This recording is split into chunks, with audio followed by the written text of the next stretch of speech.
कि आप अगर हमारी सरकार बनती है तो तमाम तरीके के फायदे आपको दिए जाएंगे, जो समस्याएं पूर्व सरकार के दौरान आपको रही उन सबों से आपको निकाला जाएगा। लेकिन आज की स्थिति वही है जो पहले थी।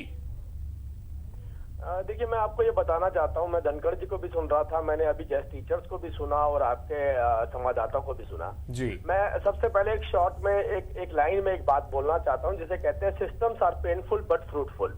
नियम कष्टदायी तो होते हैं लेकिन फलदायी होते हैं, और जो आज कष्ट झेल रहे हैं, जो आज बारिश में खड़े हैं, ये उन्हीं का नतीजा है कि नियम नहीं बने थे, सरकारें चलाई जा रही थी, आश्वासन। जेटली जी, इसलिए सरकार को नहीं चुना था कि नियम जो बने थे उसके बाद अब आपकी इस तरीके की बात आप रखेंगे कि जो नियम उस वक्त बनाए गए उसका उनको परेशानी झेलनी पड़ेगी, इस वजह से सरकार नहीं बनी है आपकी। ये वायदा शायद आपने नहीं किया था।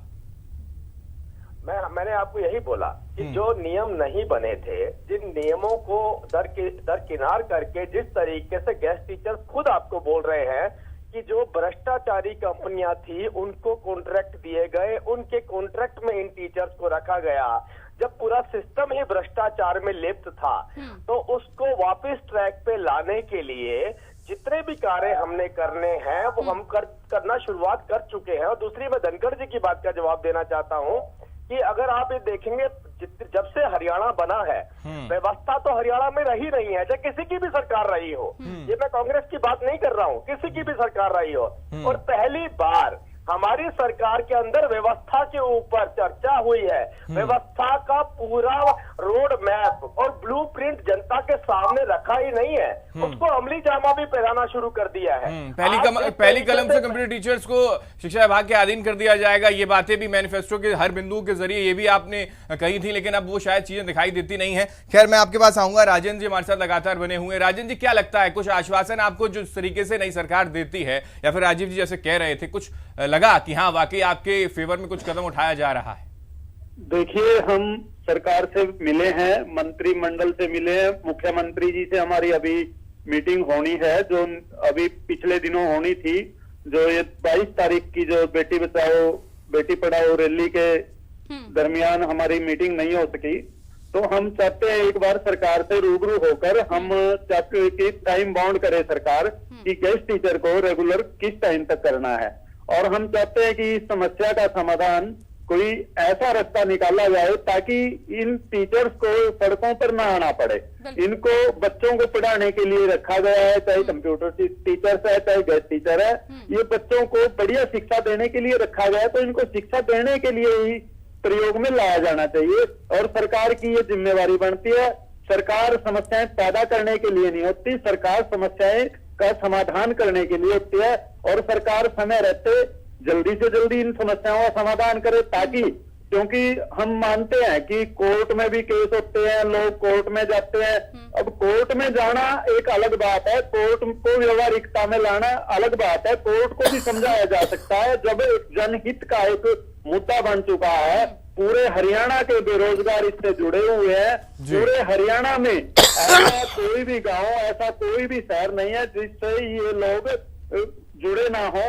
जब पूरे हरियाणा प्रदेश के लोगों की भागीदारी इन रोजगारों में हुई है, तो इसलिए सरकार का ये दायित्व बनता है जनहित में इनको जवाब जानते हैं। बिल्कुल राजेंद्र जी, राजीव जी से अब जवाब जान लेते हैं। राजीव जी, आपने कहा कि रोड मैप तैयार किया जा रहा है, ऐसे में क्या आप लोगों को नहीं लगता कोई डेडलाइन इन लोगों को मिलनी चाहिए? कुछ समय अगर आपको लगता है और चाहिए तो कम से कम इनको अवेयर करवाना चाहिए कि इतना समय इस नई चीज को बनाने में लगेगा। थोड़ा सा लोगों को आश्वासन मिलना बहुत जरूरी है। मैं पहले आपको ये बोलना चाहता हूँ, मेरी बात उस वक्त पूरी नहीं हो पाई थी। मैंने आपको ये बोला, रोड मैप तैयार नहीं किया गया है, ब्लूप्रिंट तैयार नहीं किया गया है। ब्लूप्रिंट तैयार करने के साथ, रोड मैप तैयार करने के साथ साथ उसे अमली जामा भी पहना दिया जा रहा है। मैं हवा में बात नहीं करना चाहता हूँ जैसे पिछली सरकारें करती आई हैं। हम जो भी काम कर रहे हैं वो ट्रांसपेरेंसी के साथ काम कर रहे हैं। आप आज जो सरकारी दफ्तरों में लोग जाते हैं, जो सर्टिफिकेट्स, बर्थ सर्टिफिकेट्स बनवाने के लिए जाया करते थे, आप उनसे पूछ के देखिए। और मैं आता हूं गेस्ट टीचर्स के ऊपर, मैं ये कहना चाहता हूं, जो भी सक्षम काबिल टीचर होंगे उन्हें उनकी जगह जरूर मिलेगी, और ऐसा नहीं है कि उनको जगह नहीं मिलेगी। लेकिन आप ये देखिए, गेस्ट टीचर्स ने बहुत अच्छी बात उठाई, उन्होंने खुद ही इस बात को रख दिया कि जो कंपनियां भ्रष्टाचार में लिप्त थी, जो कंपनियां करप्शन में लिप्त थी,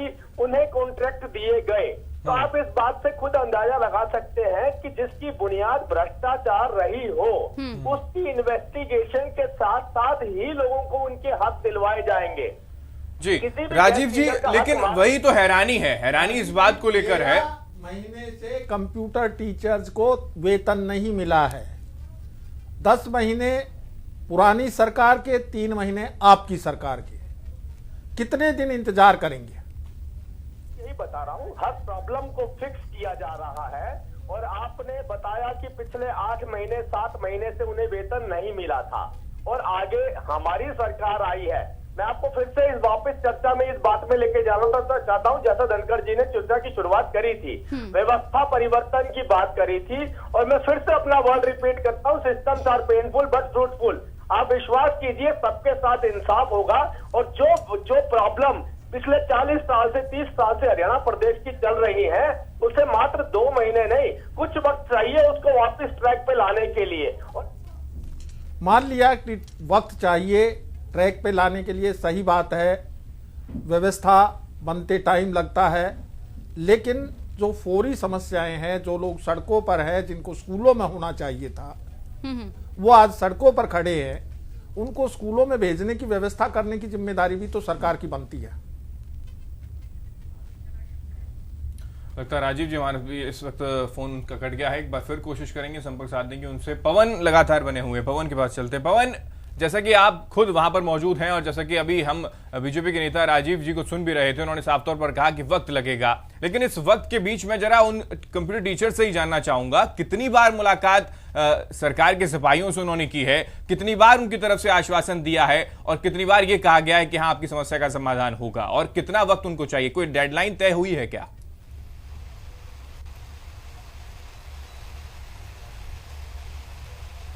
बिल्कुल, अभी जो कंप्यूटर टीचर हैं उनको स्कूलों में होना चाहिए। मार्च अप्रैल में बच्चों के जो पेपर हैं वो हो रहे हैं, लेकिन इसके बावजूद वो सड़कों पर है। तो ऐसे में आप अंदाजा लगा सकते हैं कि कंप्यूटर की जो शिक्षा है वो पूरे तरीके से आज प्रदेशों में ठप पड़ी है। हमारे साथ कंप्यूटर एसोसिएशन के प्रधान हैं बलराम जी, आपकी अभी तक कितनी मुलाकात किस से हुई है इस मामले में? क्या आपको आश्वासन मिले हैं और आपकी अब क्या मांग है सरकार से? हम लोगों की मांग तो एक ही है कि जो ये निजी कंपनियां हैं, Shri Ram New Horizon, Bhupendra Society, Transline, इन कंपनियों के कभी भी एमडी डायरेक्टर सामने नहीं आने दिए विभाग ने। क्यों नहीं आने दिए? क्योंकि हजारों करोड़ रुपए का टर्नओवर इनका सालाना है। और देख सकते हैं कि इतनी तेज ठंड में, इतनी बारिश में हम कुदरत के कहर का सामना कर रहे हैं और स्कूलों से हम बिल्कुल बायकॉट करके हम धरना प्रदर्शन कर रहे हैं। पिछली गवर्नमेंट में भी किया था, अब की बार भी कर रहे हैं। इसकी सिर्फ एक ही वजह है कि जो ये कंपनियां हैं ये करोड़ों रुपए का शोषण हम लोगों के साथ कर चुकी है।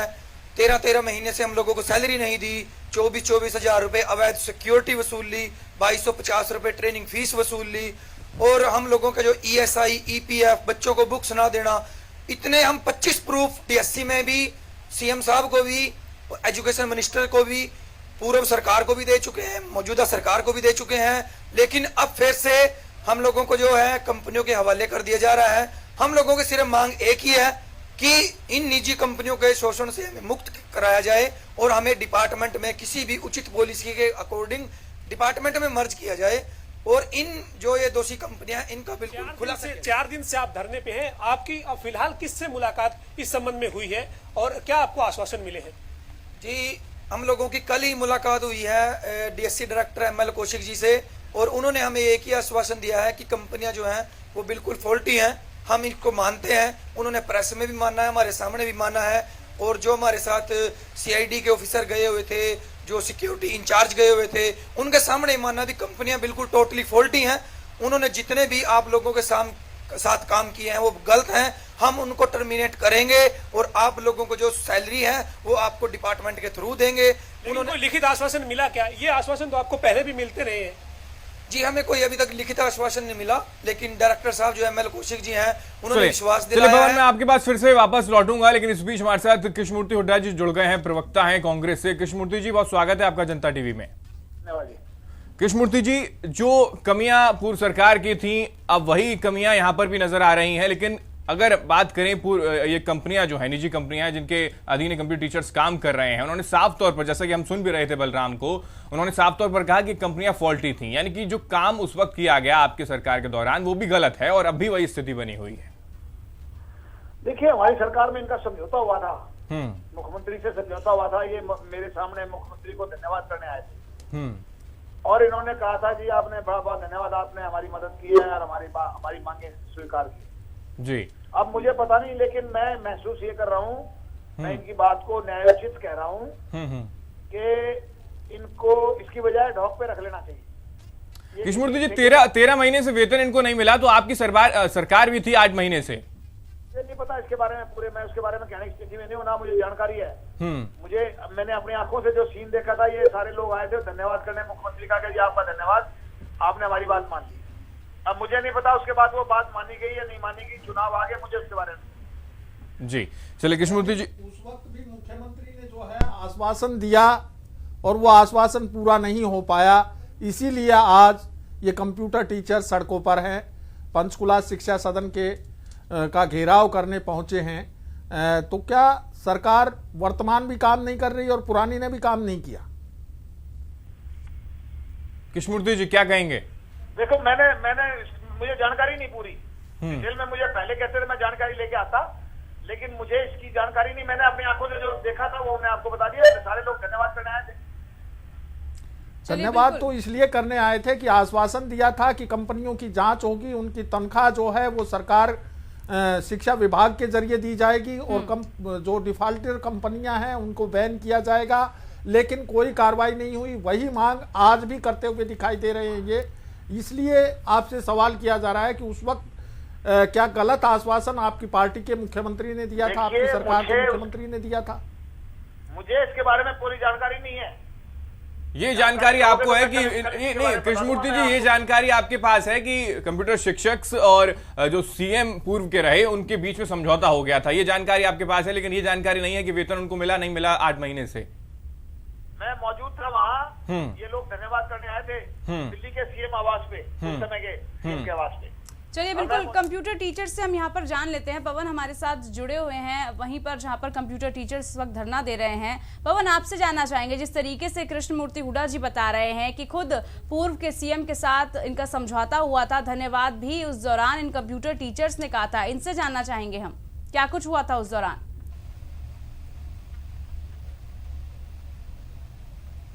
बिल्कुल जाहिर है कि जिस वक्त सरकार ने, पूर्व की हुड्डा सरकार ने जो वायदा किया था और जो इनको आश्वासन दिया था, वो चुनावी आश्वासन कहा जा सकता है। हमारे साथ बलराम जी है। बलराम जी, पूर्व की हुड्डा सरकार ने आपको क्या आश्वासन दिया था और क्या उसके बाद आप धन्यवाद करने उनके आवास पर मिठाई लेकर भी पहुंचे थे? जी, हम लोगों को आश्वासन भी दिया और पूर्व सरकार ने हम लोगों के लिए जो है एक पायदान भी बनाए थे कि राष्ट्रीय माध्यमिक शिक्षा अभियान के जरिए हम लोगों के लिए लेटर जारी हुए हैं, जो लेटर मौजूदा हमारे पास प्रूफ के तौर पे हैं, और उसमें साफ साफ तौर पे यही लिखा हुआ था कि आपको कंटिन्यूटी सैलरी में और आपकी जो जॉब सिक्योरिटी है वो बिल्कुल आरएमएस से, राष्ट्रीय माध्यमिक शिक्षा अभियान तय करेगा। इसका मतलब कहने का यह कि हम लोगों को कंपनियों के शोषण से मुक्त करा के हुड्डा सरकार ने राष्ट्रीय माध्यमिक शिक्षा अभियान से सैलरी देना, हम लोगों की जॉब सिक्योरिटी उसमें तय कर दी थी। लेकिन आते ही इस सरकार ने फिर से डिपार्टमेंट के साथ क्या बातचीत करी, क्या नहीं करी, वो हम लोगों को नहीं पता। लेकिन 17 जनवरी को डिपार्टमेंट ने एक लेटर जारी किया है, जो पिछले हुड्डा सरकार ने जितने भी लेटर जारी किए थे उन लोगों ने उसकी पावर को 0 करके और फिर से हम लोगों को कंपनी के हवाले कर दिया है। और अब तो क्या आपको हुड्डा सरकार के जाते कार्यकाल में क्या कभी 1 महीने या 2 महीने का वेतन आरएमएस के माध्यम से मिला या निजी कंपनियों के माध्यम से ही मिला? जी, जैसे भी उन्होंने कमिटमेंट की थी कि हमारी सैलरी जो है राष्ट्रीय माध्यमिक शिक्षा अभियान से आएगी, तो हम लोगों को अप्रैल और मई 2014 की सैलरी राष्ट्रीय माध्यमिक शिक्षा अभियान से आई है। और उसके साथ साथ ऑर्डर भी जारी हुए थे कि अब जो कंप्यूटर शिक्षक जो कंपनी के थ्रू थे वो अब उनकी जो अटेंडेंस है वो डीओ और बीओ के ऑफिस में होगी। तो अप्रैल के बाद अब तक की जो हमारी अटेंडेंस की रिपोर्ट है वो डीओ ऑफिस में जाती है, बीओ ऑफिस में जाती है। लेकिन उसके बावजूद भी हम लोगों को आज सड़कों पे उतरना क्यों मजबूर हुए हैं? क्योंकि हम लोगों को 13 महीने से सैलरी नहीं मिली। तो क्या पिछली सरकार ने जो वायदा किया था और सरकार जो नई आई है वो वायदा पलटने में लगी हुई है लगातार, चाहे वो रिटायरमेंट की बात हो चाहे दूसरे कई फैसले हो, क्या आपका फैसला भी उसी में आता है कि सरकार फैसला पलटने में जुटी है? जी, हम लोग ये नहीं कह सकते कि सरकार ने ये फैसला बदला है, ये डीएससी अधिकारी जो हैं ये खुद फैसला बदल रहे हैं। तो आप मानते नहीं है कि डीएससी अधिकारी जो है वो क्या बिना सरकार के अंदर काम नहीं करते? क्या सरकार के जब इशारे पे ही तो अधिकारी काम करते हैं? जी, ये बिल्कुल सही बात है कि एजुकेशन मिनिस्टर जी हैं, जैसे मुख्यमंत्री जी हैं, उनके इशारों के बिना कुछ काम नहीं होता। लेकिन ये जो डीएससी के अधिकारी हैं ये कंपनियों के साथ मिले हुए हैं, इन्होंने पूरा पैसा बंदर बाट किया हुआ है। हम करोड़ों रुपए के इस घोटाले का खुलासा करना चाहते हैं। अब ये बात हमारी जॉब की नहीं है, जॉब हमारी रहे या ना रहे, लेकिन एक देश का नागरिक होने के नाते इस करोड़ों रुपए के घोटाले में हम बिल्कुल ये पर्दाफाश करने में अपना पूरा जोर लगाएंगे। अगर कोई हमारे देश का ईमानदार नेता या देश का ईमानदार कोई अधिकारी इस खुलासे में हमारी मदद करना चाहता है, बस लौटूंगा। तमाम तरीके के सवाल आपने उनसे पूछे और वाकई ये हैरानी की बात है कि जिस तरीके से उन्होंने कहा कि कुछ समझौता बीच में हुआ, उससे फर्क उनको पड़ा भी और शायद फायदा भी उनको मिला, लेकिन अब नई सरकार बनी तो कुछ ऐसा हुआ कि अब उनके वो जो फायदे हैं वो अब मिल नहीं पा रहे हैं। राजीव जी हमारे साथ बने हुए हैं। राजीव जी, क्या वाकई कुछ जो समझौता हुआ था उनको थोड़ा फायदा उससे मिला, लेकिन एक बार फिर से निजी कंपनियों की में उनको डाल दिया गया है? राजीव जी, आवाज मिल रही है आपको? राजीव जी, आवाज मिल रही है आपको? लगता हमारे साथ है नहीं राजीव जी। धर्मपाल जी, क्या ये जो पूरा खेल जो चल रहा है, यानी कि 13 महीने से निजी कंपनियों के अधीन वो काम कर रहे हैं लेकिन 13 महीने से उनको वेतन नहीं मिल रहा है, वहीं जो शिक्षक जुड़े अभी जो पवन उनसे बात कर रहे थे वो ये कह रहे हैं कि कुछ महीने का उनको पैसा मिल गया था लेकिन उसके बाद फिर ढाक के वही 3 पात, यानी कि नई सरकार बनती है, जो फैसले बदल दिए जाते हैं। हालांकि ये कहा जा रहा था मनोहर सरकार की तरफ से कि जो भी फैसले लिए जाएंगे वो जनहित में लिए जाएंगे। क्या ये जनहित के फैसले? हेमंत, जिस तरीके से अभी हुड्डा साहब ने बताया और कंप्यूटर टीचर्स ने भी बताया कि उस वक्त जो है सरकार ने राष्ट्रीय माध्यमिक शिक्षा मिशन के तहत जो है इनको सैलरी देने की बात कही और कंप्यूटर टीचर्स ने माना कि 2 महीने की सैलरी उनको मिली भी और उनको अपॉइंटमेंट लेटर दिया। जी जी जी। तो ये बात समझ से परे है कि सरकार आई, उन्हीं कंप्यूटर टीचर जिनकी समस्या का समाधान करने का आश्वासन दिया था उन कंप्यूटर टीचर्स की समस्या फिर से खड़ी कर दी गई। पेच यहां आकर के खड़ा हो गया। अब ये बात बिल्कुल क्लियर हो गई है जी कि पिछली सरकार ने जरूर 2 महीने इनको वेतन दिलाया, चुनावी फायदा उसको मान ले धर्मपाल जी, चुनावी फायदा मान ले उसको चुनावी फायदा तो मान सकते हैं, लेकिन जब सरकार एक फैसला ले लेती है जी और एक फैसला एजुकेशन विभाग के मार्फत लागू कर दिया जाता है और सरकार नई आती है और उस फैसले को कैंसिल कर देती है जी, ये समझ से बाहर की बात है। बिल्कुल। क्या आप पिछली सरकार के फैसलों को रिव्यू तो करें लेकिन रद्द करने से पहले उसकी जांच भी होनी चाहिए अच्छी तरीके से। बिल्कुल। राजीव जी हमारे साथ जुड़ गए हैं। उस वक्त जब इनको 2 महीने सैलरी मिली है राष्ट्रीय माध्यमिक शिक्षा मिशन के तहत, तो आज क्यों नहीं मिल रही है? उसको चलने देते। राजीव जी जुड़े हुए, उनसे सवाल कर लेते हैं। राजीव जी, कंपनियों के हवाले क्यों किया गया? राजीव जी, क्या जवाब है आपके पास? फिर से निजी कंपनियों के हवाले क्यों किया गया जब आरएमएस के थ्रू इनको सैलरी मिल रही थी और लेटर भी अपॉइंट इनको दे दिया गया था? अब वो फैसला क्यों बदला गया? जनहित में तो लगता नहीं है।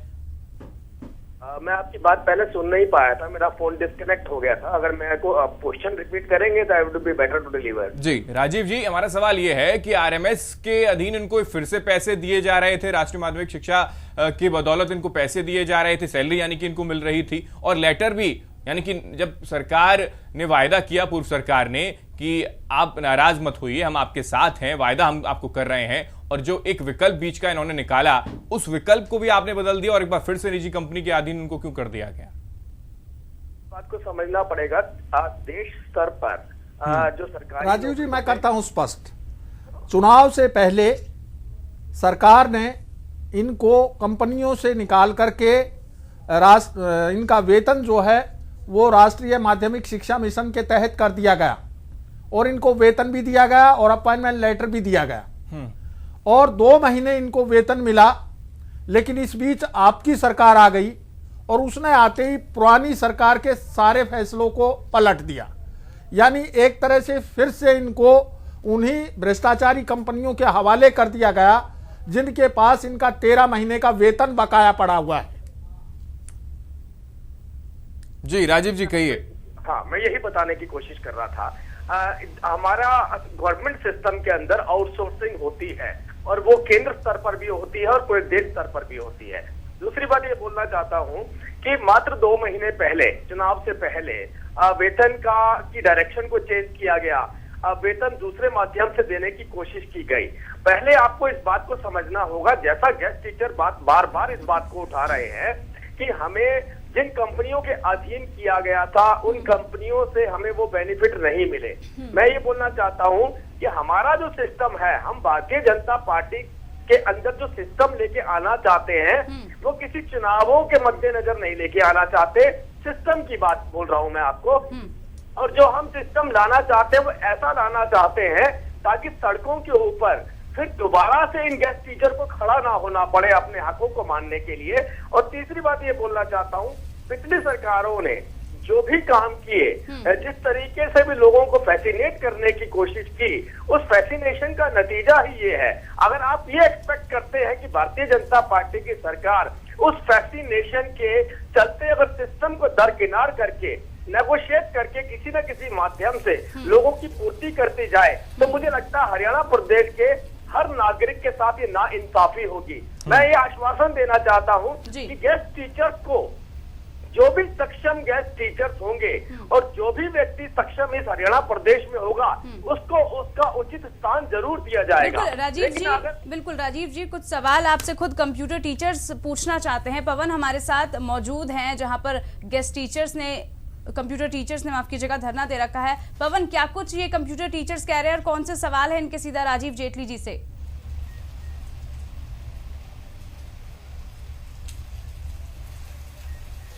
देखिए, जो किसी भी पार्टी के राजनेता जो हैं वो अपनी पार्टी के स्तर पर उसी तरीके से जो है बयानबाजी या बातचीत करते हैं, लेकिन ये कंप्यूटर शिक्षक जो हैं इनका ये दर्द है, ये 13 महीने से बिना वेतन के काम कर रही हैं। आदमी 1 महीने से ज्यादा बिना वेतन के काम नहीं कर सकता और इनकी ये काबिलियत है कि ये हरियाणा के अंदर 13 महीने से ज्यादा बिना वेतन के काम कर रहे हैं। हमारे साथ भारतीय जनता पार्टी के प्रवक्ता है राजीव जेटली जी। वो कह रहे हैं कि वो जो आपको 2 महीने का वेतन दिया गया था वो चुनावों को देखते हुए दिया गया था। आपसे उनका क्या सवाल है, सीधा एक सवाल, और आपको उस वक्त उस सरकार ने क्या भरोसा दिया था? देखिए, साफ तौर से जो भी प्रवक्ता साहब जुड़े हुए हैं, पहले हमारे साथ प्रवक्ता जुड़े होते थे जवाहर यादव जी, आजकल वो सीएम साहब के ओएसडी हैं, उनको बड़ी कुर्सी मिल चुकी है। पहले वो हमको दिन में 10-10 बार कॉल किया करते थे कि हमारी सरकार सत्ता में आएगी, आपका काम सीएम साहब को कह के पहली कलम से पक्का कराएंगे।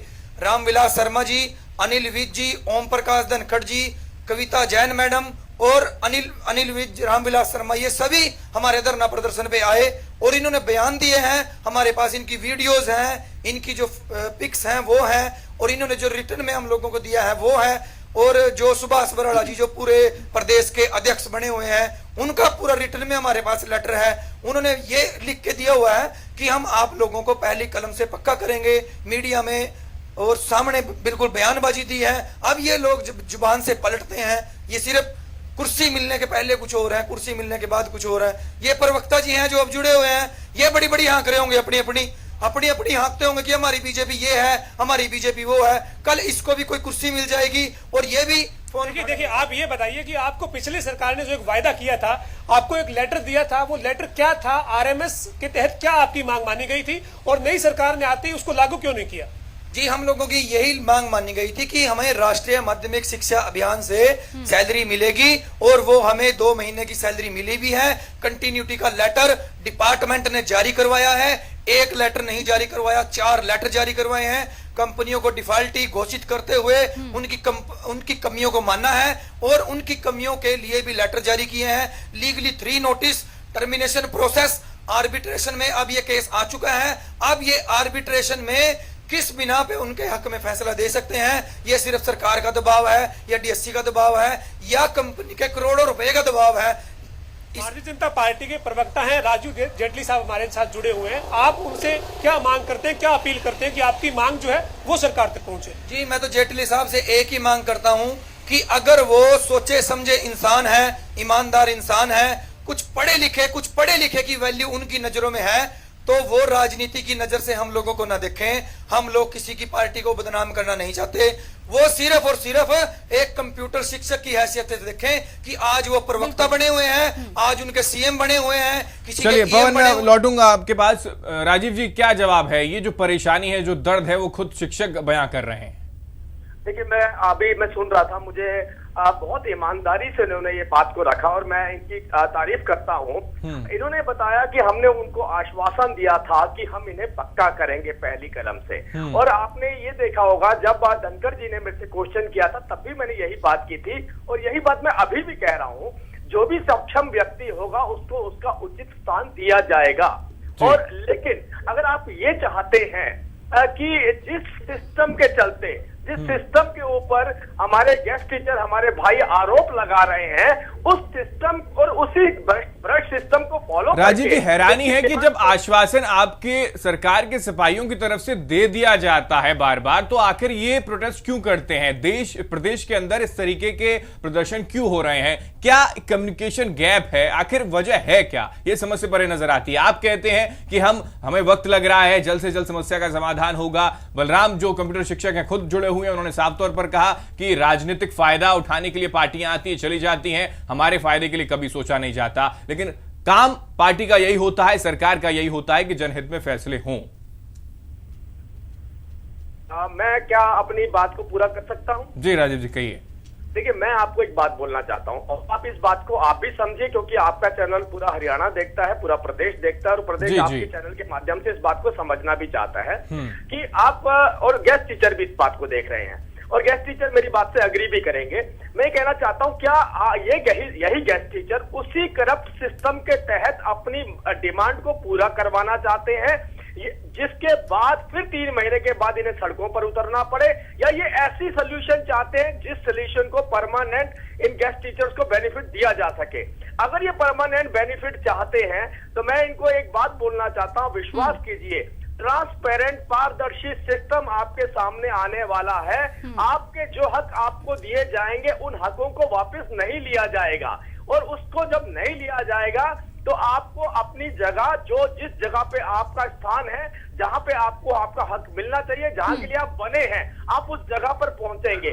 और आपको यही बात जो पहले हमने इनको लेटर दिया है, मैं आज भी उस लेटर के ऊपर ही बात बोलना चाहता हूं कि जरूर मिलेगा इनको इनका स्थान। लेकिन राजीव जी, हम मान लेते हैं कि इनको इनका हक मिलेगा, लेकिन इनकी सैलरी दिलवाने की प्रक्रिया तो शुरू हो। बिना सैलरी के ये कब तक काम करते रहेंगे? कितने दिन और इंतजार करेंगे बिना सैलरी के? बहुत लंबा इंतजार नहीं है, क्योंकि आपने ही खुद बताया 13 महीने तक तनख्वाह नहीं मिली थी। पिछली सरकार जो दावा करती थी नंबर 1 प्रदेश का, 13 महीने से सरकार नहीं मिली थी और रूट चेंज कर दिया गया था सैलरी देने का चुनावों के टाइम पर, ताकि उनको अट्रैक्ट किया जा सके। लेकिन मैं ये बोलना चाहता हूं, हम किसी भी बात को ऐसा नहीं करना चाहते जिससे शॉर्ट टर्म सोल्यूशन निकले।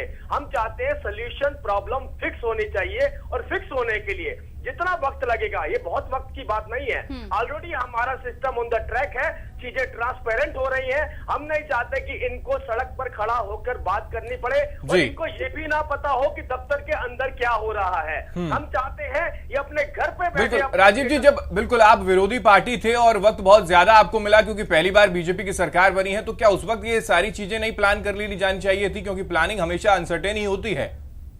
मैनिफेस्टो में बहुत साफ तौर पर इस बात को रखा है, हरियाणा प्रदेश से भ्रष्टाचार को मिटाएंगे। और मेरे भाई गेस्ट टीचर और आपके रिपोर्टर ने भी कबूल किया है कि जो सिस्टम था वो भ्रष्ट था। तो हमारी पहली प्रायोरिटी भ्रष्टाचार को हटाने की है, ताकि जो भी व्यक्ति अपना हक मांगना चाहता है उसको उसका हक मिलना चाहिए। बिल्कुल। कृष्णमूर्ति हुड्डा जी भी हमारे साथ जुड़े हुए हैं। कृष्णमूर्ति हुड्डा जी, भ्रष्ट तंत्र बताया जा रहा है और अब कहा जा रहा है कि शॉर्ट टर्म नहीं चला जाएगा, पूरी चीजें लीगल तरीके से की जाएगी और उसके बाद ही जो जिसका हक है, जो जिसको तवज्जो रखता है, उसको वो काम जरूर मिलेगा। कृष्णमूर्ति हुड्डा जी, आवाज मिल रही है आपको? हाँ जी, हाँ जी।